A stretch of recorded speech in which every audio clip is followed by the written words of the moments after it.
welcome to the AstraCAST. You told me you wanted to do X, Y, Z. Especially with like Sam Altman getting fired. And men are worth everything.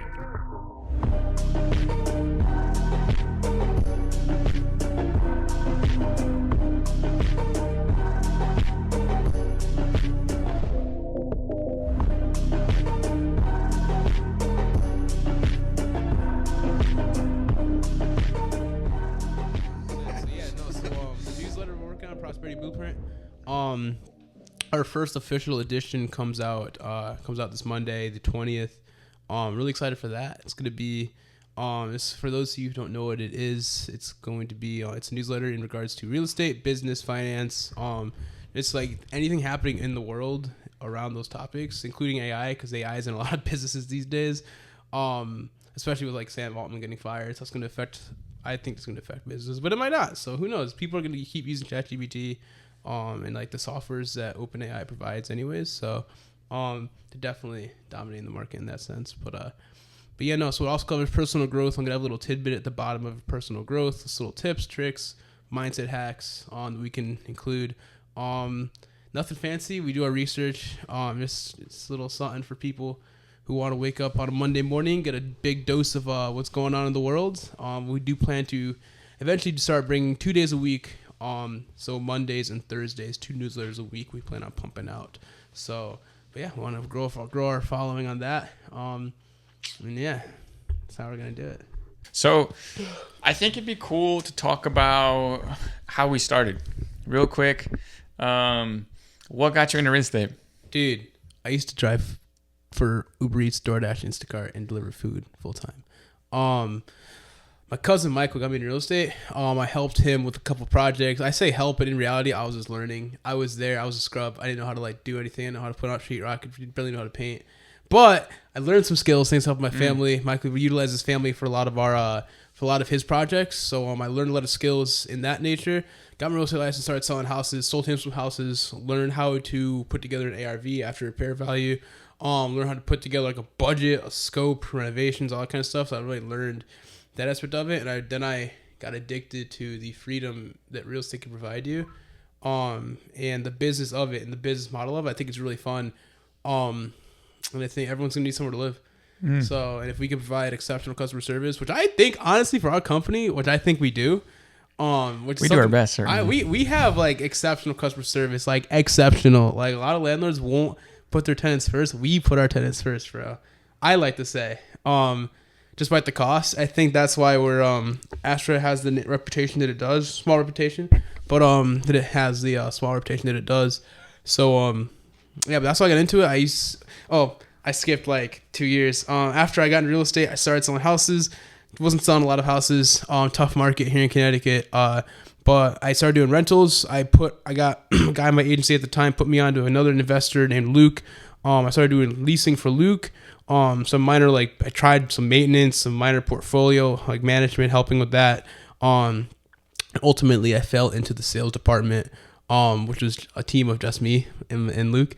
So I fell in the sales department. So that was pretty cool. And yeah, ever since then I've learned everything that I know now about real estate, from wholesaling, how to flip a house, basically the insides and outs, how to truly put together a budget, how to how this business works, learning from someone who owns a very large portfolio, working with him side by side, it's helped me grow. And my sales skills went from taking no to an answer to now, if I can find a way to get you to say yes and sign a paper, then you're going to say yes and sign the paper.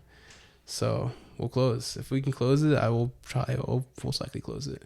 If it's closable, I'll close it. There you go. Sorry, go ahead. And now here we are.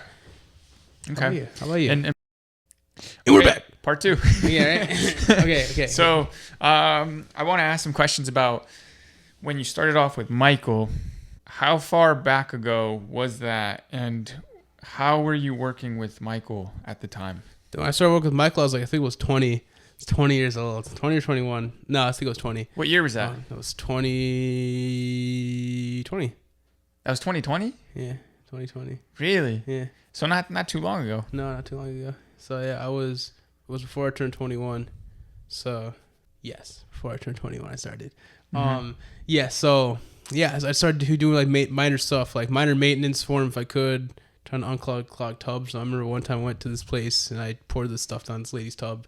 It was like a very strong, just stuff I use in an Lori's unit to unclog those nasty ass drains, and it worked. I used the same. That's why I learned with that stuff. Michael's old handbook. Yeah, from Michael's old handbook. Yeah, exactly. I mowed lawns for him.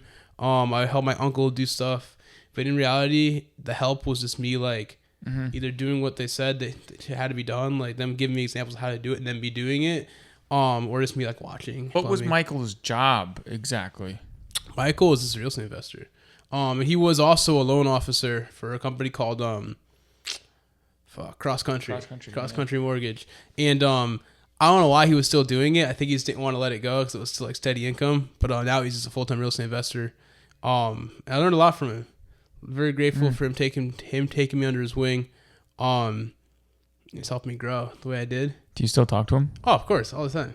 Not all the time, but like as much as I can. Yeah. Okay. Busy man. 3 kids. Happens. 3 kids. So. And so at what point did you meet Luke and make that transition? I met Luke in 2021, end of the year. And I started doing leasing for him. Started doing leasing that at the end of that year.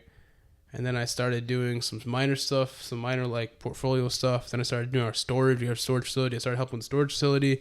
And then I started doing our sales.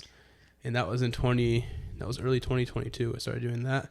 Like mid 2022, started doing our sales. And yeah, after that we skyrocketed on all cylinders. Nuts. Yeah. So 2020 you started with Michael. Yeah. Became an agent shortly after, and then that's when I met you. Yeah. What year was that? I met you in 2021, right? 2021. It was after I became an agent. I got my real estate. I started the class. Yes, I got officially licensed in like May of 2021, May or June. And we started talking when?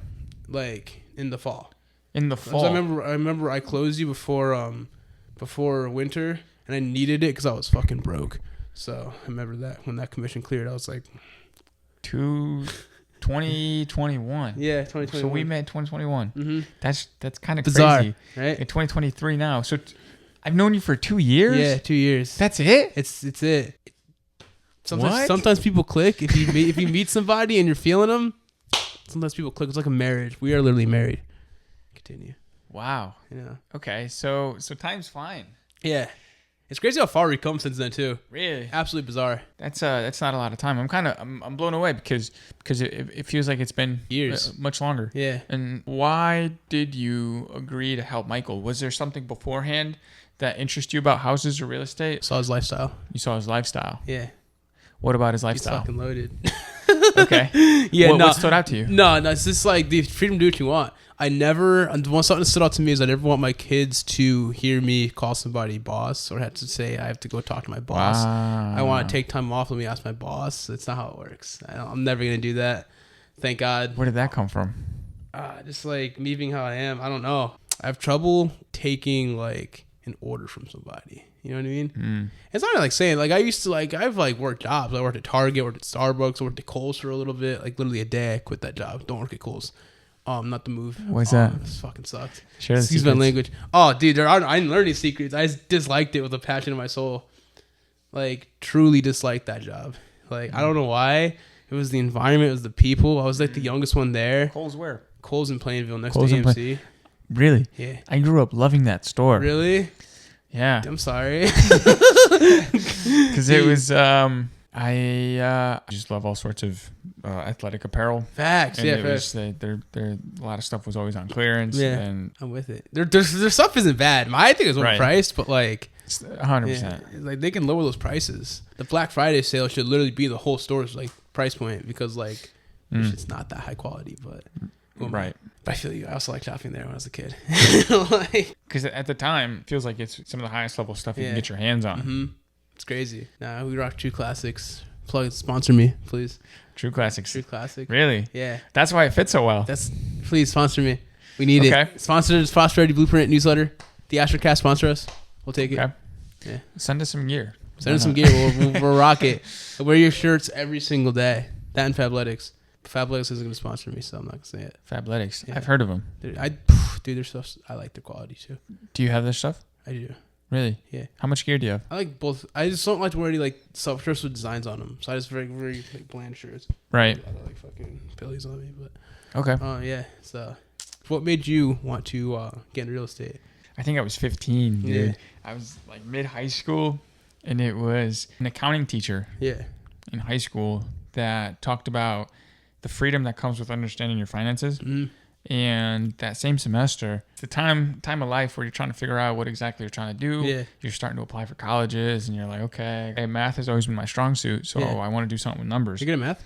I love math. I love doing math. Good for you, man. I'm like, dude, that's amazing. It's awesome. A random story, but like you sent over. I think we were going over numbers. For something. Oh, you sent me a picture, and then I like in my book. Yeah, I know exactly what happened. It was the we're splitting Stearns. Was it? We're doing the buy-in for Stearns, or was it Wilbur? It was no, it was maybe both. Wilbur, we did we were like reimbursing each other, and then I wrote everything in my book. Yeah, I won't go into too much detail. I was like, ooh, and then he's like, actually, you're wrong, and I was like, all right, listen, I get it. Math to me is really enjoyable. Yeah. So anything where we're trying to figure out costs, or we're like pricing things, because we like, especially when I'm estimating. Yeah. I have a heavy background in estimating for roof projects. Yeah. When I'm left to it, I have fun. Yeah. Dude, I love that. I did not know that. I didn't know you were a math dude, bro. Good for you. So that was really my only strong suit. I was terrible at science, terrible at everything else. And so I took that accounting class with that teacher. Absolutely loved it.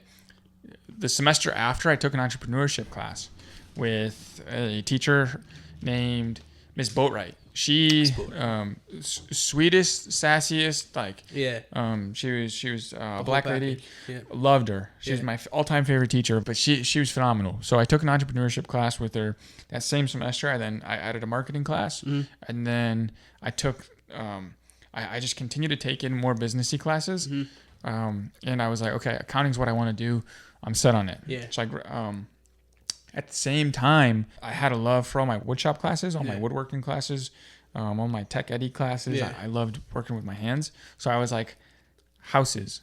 I think at the age of 15, 16-ish, I was like, houses. Whatever I do, I don't know where I'm going, but whatever I do, it has to include houses. And so I graduate high school, accounting, I'm going to get involved with projects or something. And a year before I graduated, I started roofing. Yeah.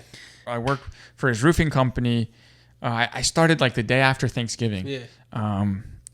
Still being in school. So and at the time they plowed snow. So we did everything. Yeah. And when I would plow snow with him, I would sit in the truck with him, and he would just talk to me about everything related to running his business. Yeah. And so at the time I was like, you slowly convincing me, okay, this is a team I want to be a part of. Yeah. So then we get into the summer, work with him.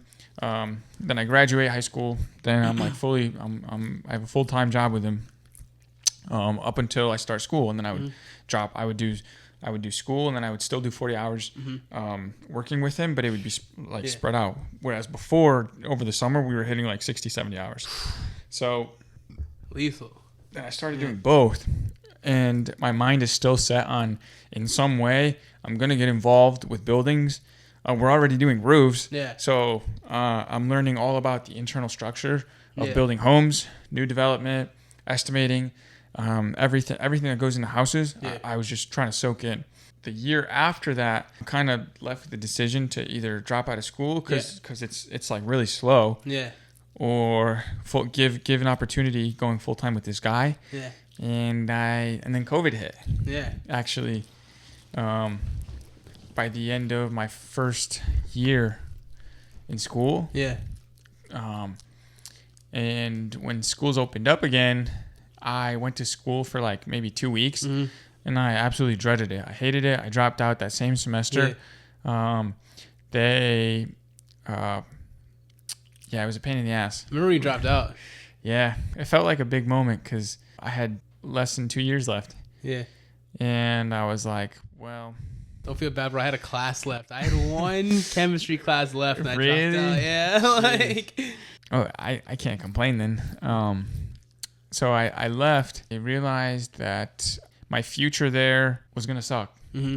I was seen as too valuable to leave. Mm-hmm. The only way out was to buy something and to kind of see where that would go. Up until then, I just kept watching everything on YouTube. Yeah. Just kind of like introduced how to get into it. Before I dropped out was when I closed. Yeah. Right? Something eventually got me like seriously looking. Yeah. And I kept asking around for different realtors and no one was taking me seriously. Yeah. I eventually asked an old friend from high school.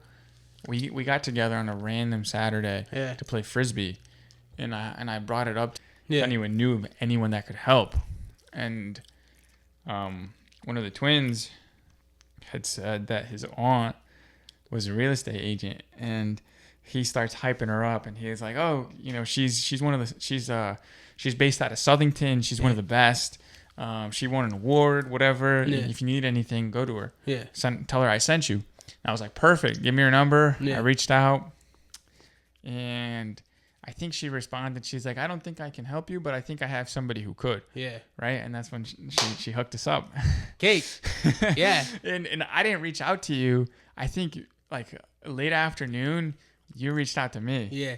And like I followed up with you twice. Yeah, I emailed you, I texted you, and then I emailed you again. I think I had Shelly email you too, or something like that. Someone reached out. I think it was me who reached out. I was like, I'm getting my follow-up game's always been there. Make sure. But I was like, I need the sale. No idea. We become like great friends after. No, dude, and that was a time where I was having a hard time pulling the trigger. Yeah. And that one phone call, the phone call where I eventually picked up. Was it multiple phone calls or? No, it was like a text, I think. And then a phone call, and then an email. And then we scheduled a call on another email. Something like that. I remember I reached out a couple times. Okay, because I remember a phone call in particular. Yeah, we scheduled that phone call for like 8 o'clock at night or something. Really? Yeah, and I was like, I'm for it. This is when I delivered food full time, mind you. So I remember I was in the TJ Maxx parking lot, my usual sitting spot. Shelby's in the car with me, and I was like, oh, I gotta call this kid. So I called you, and then after that, it was fucking. Really? You were with Shelby? Yeah, she was in the car. Really? Yeah, dude, that's hype, right? I was like, let's go. I'm gonna get a client. Man, dude, and it started there. Right? It started there. We went to go look at a few houses. Yeah, I remember the first one we went to go look at was in New Britain, a couple in New Britain, and then Bristol, then a really shitty one in Bristol that I remember like. I think it was off of on Divinity Street. It was whoever bought that house, I'm sorry. Anyways, and then on Frederick Street. Difficult. Remember the seller was there for it. Right. He was there for it. That was he went hard. After the fact. Yeah. He cleaned up the roof. Yeah. He did a lot. He did. He made it happen. He was a good guy. Yeah, I remember. Such a good deal, dude. Man. Now you have equity, and here we are. Not bad. And yeah. And now we own a portfolio, and we both dropped out of college. So, yeah. You know, mom's still not entirely content with that, but really, still not there. But you see what we're doing, bro? Tell her not even worry about it. I'll talk to her. No, I'm on Duolingo for a reason. She's no, honestly, after it didn't take long. Yeah. For her to hop on board. Okay. Jokes aside, so pretty thankful. What about your parents? Dude, my mom, as soon as I said I was going to get into realty, she was like, Nick, you know, your cousin Frank, he has an opportunity with you. He works for American Airlines. She's like, you know, there's a position open. It's $60 a year. It's full benefits. She's like, listen, I know you want to get into real estate, but I really think you just do this instead. Try real estate on the side. See if it takes you anywhere. Glad I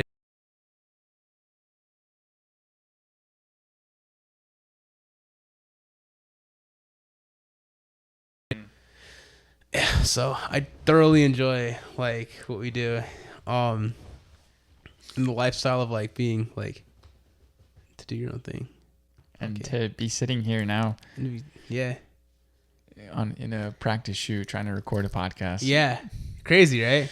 I gotta ask, was there ever a point where you thought to yourself, I need to be friends with this kid? You? Since the first time we met, I fucking loved your energy, bro.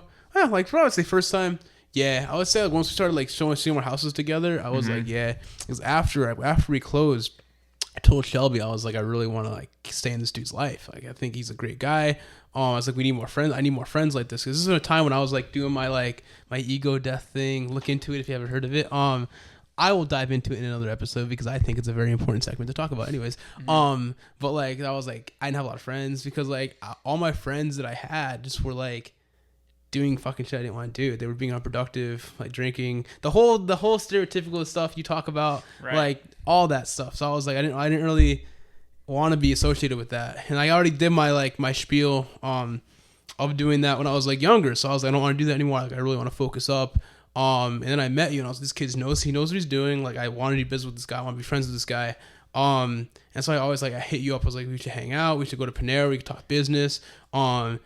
And all these times we were like talk about these endeavors that we're gonna do. And I was always broke, so I was like, yeah, we're gonna get on it. We're gonna figure something out. But like I couldn't actually buy anything because like I didn't have any money because we were selling houses and it was going towards my like debt and my bills. But yeah, but that's why I always want to like connect with you because I always fucked like since day one. I've always fucked with you. So like I was like I gotta like be friends with this dude. And the fact that now we have a business together and we're doing a podcast together, the fact we're doing like in business together, have a podcast together, dude, it's like, who'd have fucking thought? And I'm grateful. I thank God. I'm like, thank you for putting Marcus in my life, bro, because like it's a great friendship, dude. Like I gotta tell you, dude, heavily, I've always felt the same way, right? When you called me, sir, when bro. you called me, I don't think that first call was scheduled. Yeah, wasn't? I don't know. No, it might not have been because I think you just called. Really? Mm-hmm. I'm fucking pretty sure dude. I'll take it. You just called. Yeah, through the phone. Yeah, I could feel your excitement. Yeah, and I thought to myself, okay, Shelly said you were closer to my age, or you were somebody that would be fitting to work with me, and I was like, perfect, just the kind of friend I need. Yeah, right. And at first, I didn't want to come across as too needy. Yeah. So I was always hesitant, and I think that's a flaw I'm working through. Is I hate the idea of being in other people's space. Mm-hmm. Whatever I can do to not feel like I'm in your way, mm-hmm. like I will look for a solution. But every time you called, every time you wanted to set something up, I was like, let's go. Yeah, I was pumped because again, and listening to you for the first time, I like you could tell I was like this kid knows what he's talking about. Yeah. And so I was like, well, I don't really know much of the businessy side. I've been more exposed to the like internals of of just construction, and what goes into just planning and estimating. Mm-hmm. And so, but from the beginning, I thought 100% this is like I need to surround myself with you. I just don't want to be in your way. Yeah. And so that was something to overcome. But we kept scheduling the little I'm gonna call them date nights. Date nights, yeah, that's what they are, bro. Dude, you have no idea how much I was looking forward to right?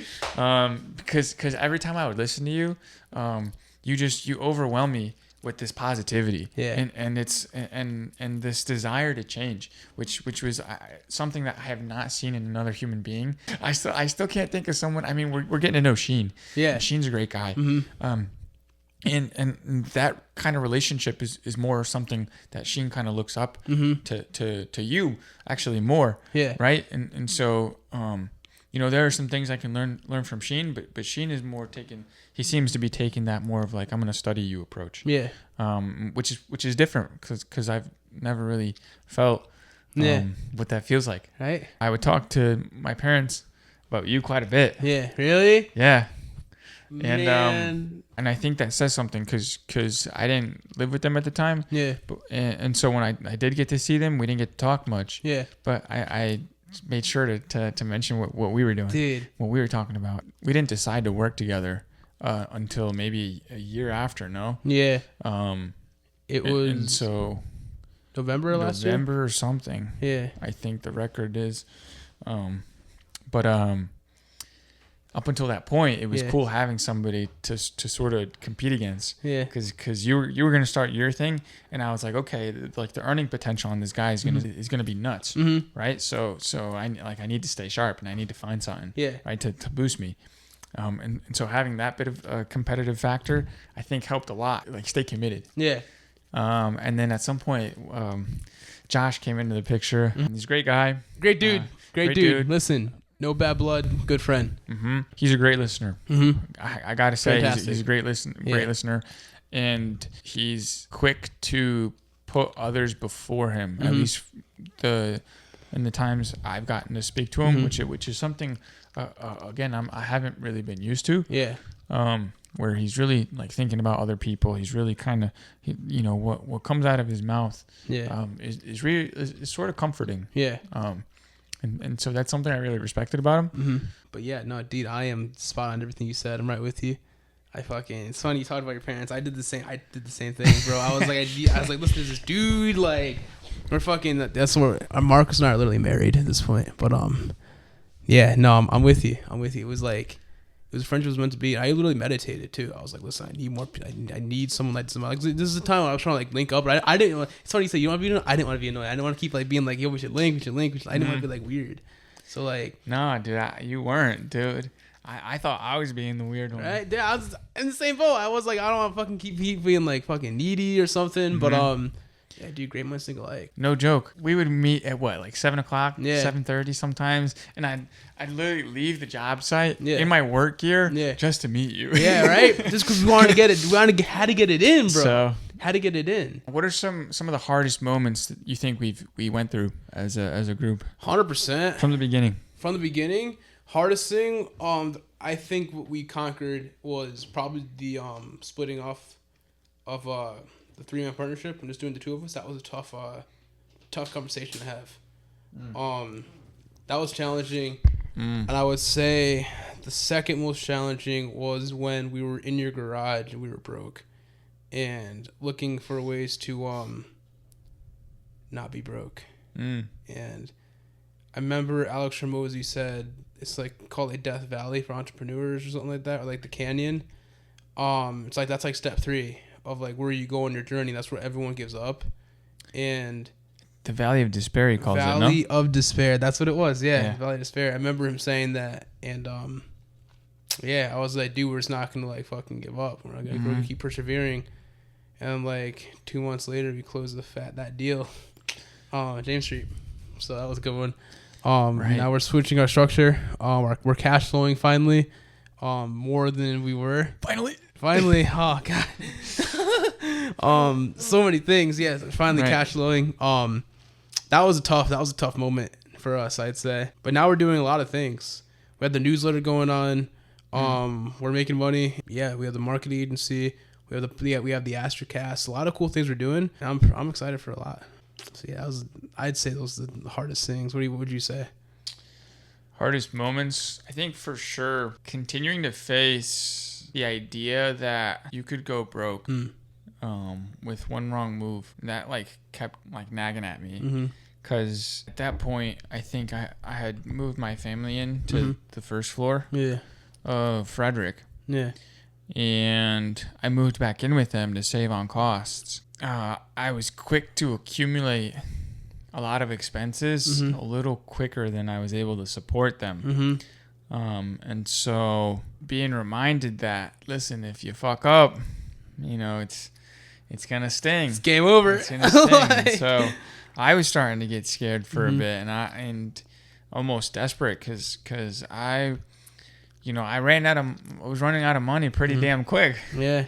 And to a point where I was like, everything you had put into crypto is failing. Everything. Yeah.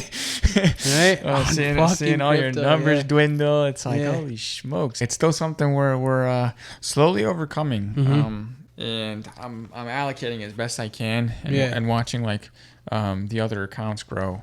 Setting an emergency fund, setting a tax account. It's essential. Setting a tax account aside has been one of the biggest sources of relief for me. Right. So I'm with you. I'm fucking dude. I started that in like July, and so like that account is now healthy, and removes a lot of the stress. But also like tracking all your personal habits, and you mentioned earlier today, tracking your eating. Yeah. Right. What you spend eating out, which is ridiculous. And so now kind of I'm following I forget the name of the author, but the author to The Secrets of the Millionaire Mind. T. Harv Eckler. T. Eckler Harv, something like that. I forget. Something like that. Well, exceptional book. Recommend. 100%. Book review coming soon. Book review. Oh my god. 100%. Yeah. But I'm following his strategy, which was to allocate like 10 to 15% towards like a personal fund account. Yeah. 10 to 15% towards something you're going to invest towards in the future, whether it be a Roth or if you take care of your own investing. 10 to 15% into like a give account. Yeah. 10 to 15% into an emergency fund, and then another 10 to 15% to something. Yeah. And then you have your roughly 55% to your needs. Yeah. And this way you have money towards the other 10 to 15% was education. Yeah. So now you have money Yeah. set aside every month to invest into something you want to learn about, whether it be a course or whether it be something. Then you have another 10 to 15% steadily growing for your emergencies, 10 to 15 for gifts, if you donate or if you just something to give back. Yeah. And then the fund account is eating out and everything, and you don't have to feel guilty about exactly, because everything is healthy, everything's in balance, and kind of following the principle he talks about is what you pay attention to grows. What you like, where you feed your attention, that thing will grow, and so just kind of gotta do it. That's since I started all like in June, July-ish of this year, and that's helped bring about a lot of peace of mind. Yeah, for sure. Also, I'm smiling because my dog continuously hits his head against the door as he's doing now to come in. That's why I'm laughing. But no, dude, I'm right with you. It's essential. I wish we could show that. I know, right? In this face, dude, it looks so funny. But no, having that account, having like multiple like ways to diversify your money it's smart. And I realized when I started, the more I made, the more like, stupid I got with that money, for lack of better terms, because I was like, I'm making a lot. Like the less time I spend like going grocery shopping. I watched this clip. It said like the less time I spend going grocery shopping, the more money I can make. And I really adopted that. But then I was like, I could really just go to Aldi's and like buy like $50 worth of food and have it last me 2 weeks rather than because Aldi's is cheap, bro. Shout out to Aldi's. You can go buy a lot of food there. I want to put it on camera that I really cherish our friendship. Just want you to know that. Like, truly, like I said, I'm not close to my siblings, but like I consider you a brother. So like, just want you to know that. And I appreciate you. Like, dude, it's motivating me every day. Like, dude, right back at you, dude. Appreciate you. You're going so hard. It's incredible, dude. We feed it off each other. We bounce it off each other. And so, I really look at you as someone I need to keep up with. I look at you like someone I need to keep up with. That's the partner you fucking need right there. Because I'm like, I'm not doing enough, and that's because I'm like, I see how much you do in a day. I'm like, fuck, dude, I gotta do my shit. Like, Mark, I don't want to fucking disappoint Marcos. So, dude. We're going good, dude. We're going good. I think we're going pretty darn good. And the fact that we set he's the reason this podcast is like a thing, just so you know. Like, he set this shit up, like built out. They got these couches. Affiliate links coming soon. Affiliate links. Walmart sponsor us, please. We insist. But yeah, no, and I'm just excited to fucking grow this shit, dude. How far are we come in 2 years? 2 more years from now? 3 more years? 10 more years, dude? Dude, and completely shifting models, dude. Right. Because at first we were like, okay, we're gonna build up our systems, and then we sort of started introducing Blue Ocean. Yeah. At least for me, I was like, again, we're falling into the trap of competing against the same factors. Yeah. Whereas, once again, now we're shifting our model to it should make our marketing far more competitive. No one's really doing this. Yeah, everyone's doing a podcast, but no one's doing it in, like, I would say, in depth and as cool as we're gonna do it in our space. Because like, we can talk about shit, and we have a good amount of experience, a lot of different points of views. Bringing on some cool guests from Connecticut. That's about it. So Shelby doesn't eat my ass later, I will get her to that party in time. It's her sister's birthday party. Happy birthday, Taylor. 26. Live it enough. Love you, Taylor. Love you, Taylor. Woo! Be safe. Yeah, live it up. Greg. But yeah, anything else? Anything else? You wanna No, that's it. We'll continue to share our stories. Mhm. We'll continue to share the things we go through. say? It'd be cool to see created a community or some sort of forum or something where we can encourage people to share their stories. Yeah. We can shout out some stories. We could kind of. That's a good ass idea. I love the shout out idea, You know, bro. we could do a bunch of stuff. Yeah. And just saying, the landing page for that is on the Prosperity Blueprints website. The prosperityblueprint.beehive.com. You can go share your story there until we get an actual link up and running. Awesome, dude. You'll find links to everything pretty soon. Yep. You know, we'll put this out on YouTube. We'll put this out on every platform imaginable. So This one's going on YouTube. Maybe not this one, but probably some shorts. Yeah, we can do some shorts. We can do some shorts, but oh yeah, dude. 100%. You can look forward to book reviews, your suggestions, tips. You know, we're going to talk about all things mindset. I think we'll go pretty heavy into personal development. And anything you want to share, you know, drop it down below. Yeah, like, comment, subscribe. You know, newsletter every week, podcast every week, and daily insight. We're two guys.